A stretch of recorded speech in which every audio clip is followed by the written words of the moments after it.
Dah itu dalam, sekarang kat luar. Kuliah kat luar nampak tak ada. Memang confirm tak ada. Nasib saya buat macam mana. Pergi makan sendiri lah Ustaz weh. Itu cerita dah. Nah, orang yang hati berpenyakit ni suka maksiat. Nah, jangan buat maksiat. Jangan buat kerja keji, jangan buat kerja mungkar. Itu dia. Ni solat yang kita buat mana tak berkesan. Kalau kita masih nak memfitnah, nak menginayah, ada hadis tuan-tuan. Sekejap ingat, sekejap tak ingat, hadis Sahih Imam Bukhari. Saya saja tulis senang. Ya, dia ditulis di mana-mana kita boleh bawa. Nak bawa kitab Bukhari itu besar. Al-Muslimu akhul Muslim, la yazlimuhu wa la yuslimuhu. Pendek je, tapi panjang lagi. Sebahagian. Apa dia hadis ni tuan-tuan? Orang Islam itu adalah saudara kepada sesama Islam.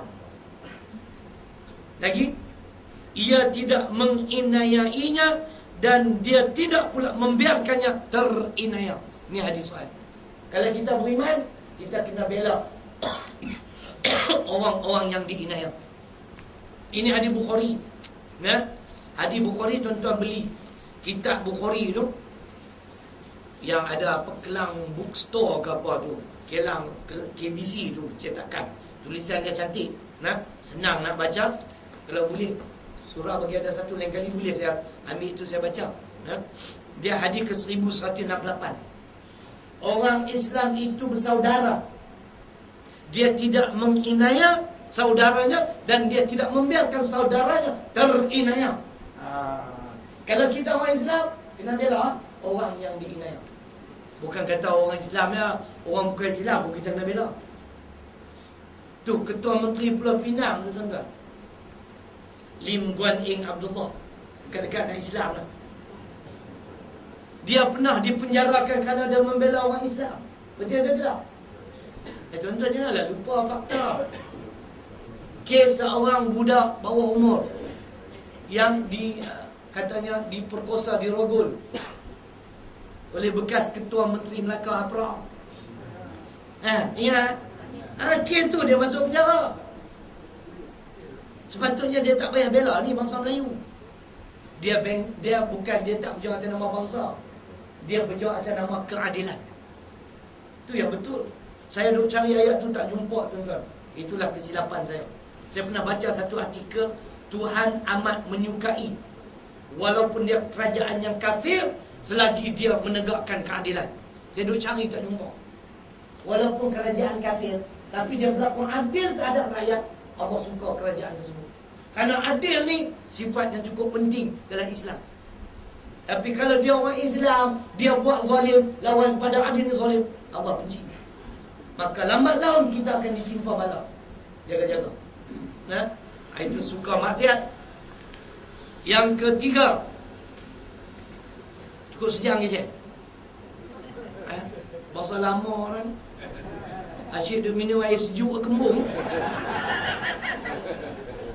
Nah, mana boleh jadi? Pagi ni telur masih ada. Dekat satu lori kita bawa. Yang ketiga, tidak suka tempat-tempat ibadah dan majlis ilmu. Betul tuan-tuan? Kalau kita ni jenis manusia malas nak datang ke surau, datang ke masjid, majlis ilmu, confirm. Saya ni bukanlah kita nak cerita lah, tapi nak beritahu je lah. Nikmat Tuhan bagi tak salah. Wa amma bi ni'mati rabbika fahadith. Nikmat yang aku bagi cerita, Tuhan kata. Cerita sebagai pengajaran untuk orang lain. Saya ni, makji-makji sekalian yang boleh berubah ni, dulu saya minat pergi ke masjid. Itulah tempat, tanya isteri saya. Saya cuti panjang, ambil annual leave seminggu. Setiap hari tu kalau balik kampung dia, saya pergi duduk surau atau duduk di masjid. 5 waktu kat sana. Sejam sebelum tu saya pergi. Tu yang Allah bagi hidayah. Allah buka pintu hati. Dulu hati saya pun biru juga, karat biru. Tapi alhamdulillah sekarang hijau dah tuan. Hijau bahaya, dia boleh jadi Incredible Hulk. Dia bila marah nak jadi Incredible Hulk. Nah, dia bermula tempat ibadah. Tanyalah isteri saya. Cuti saya pergi masjid. Cuti saya pergi masjid. Lepas zuhur saya tidur dalam masjid. Niat iktikaf tidur masjid. Lepas tu bangun ambil wudu, sembahyang solat asar. Hati kita dapat rasa tuan-tuan, ada kelainan. Dulu kita rasa berat nak melangkah kaki, nak datang ke rumah-rumah ibadah. Begitu juga dengan majlis ilmu. Allah. Setengah orang dia kuat solat jemaah, tapi majlis ilmu tak mau. Ni pun tak betul. Oh, solat jemaah ni tak tinggal.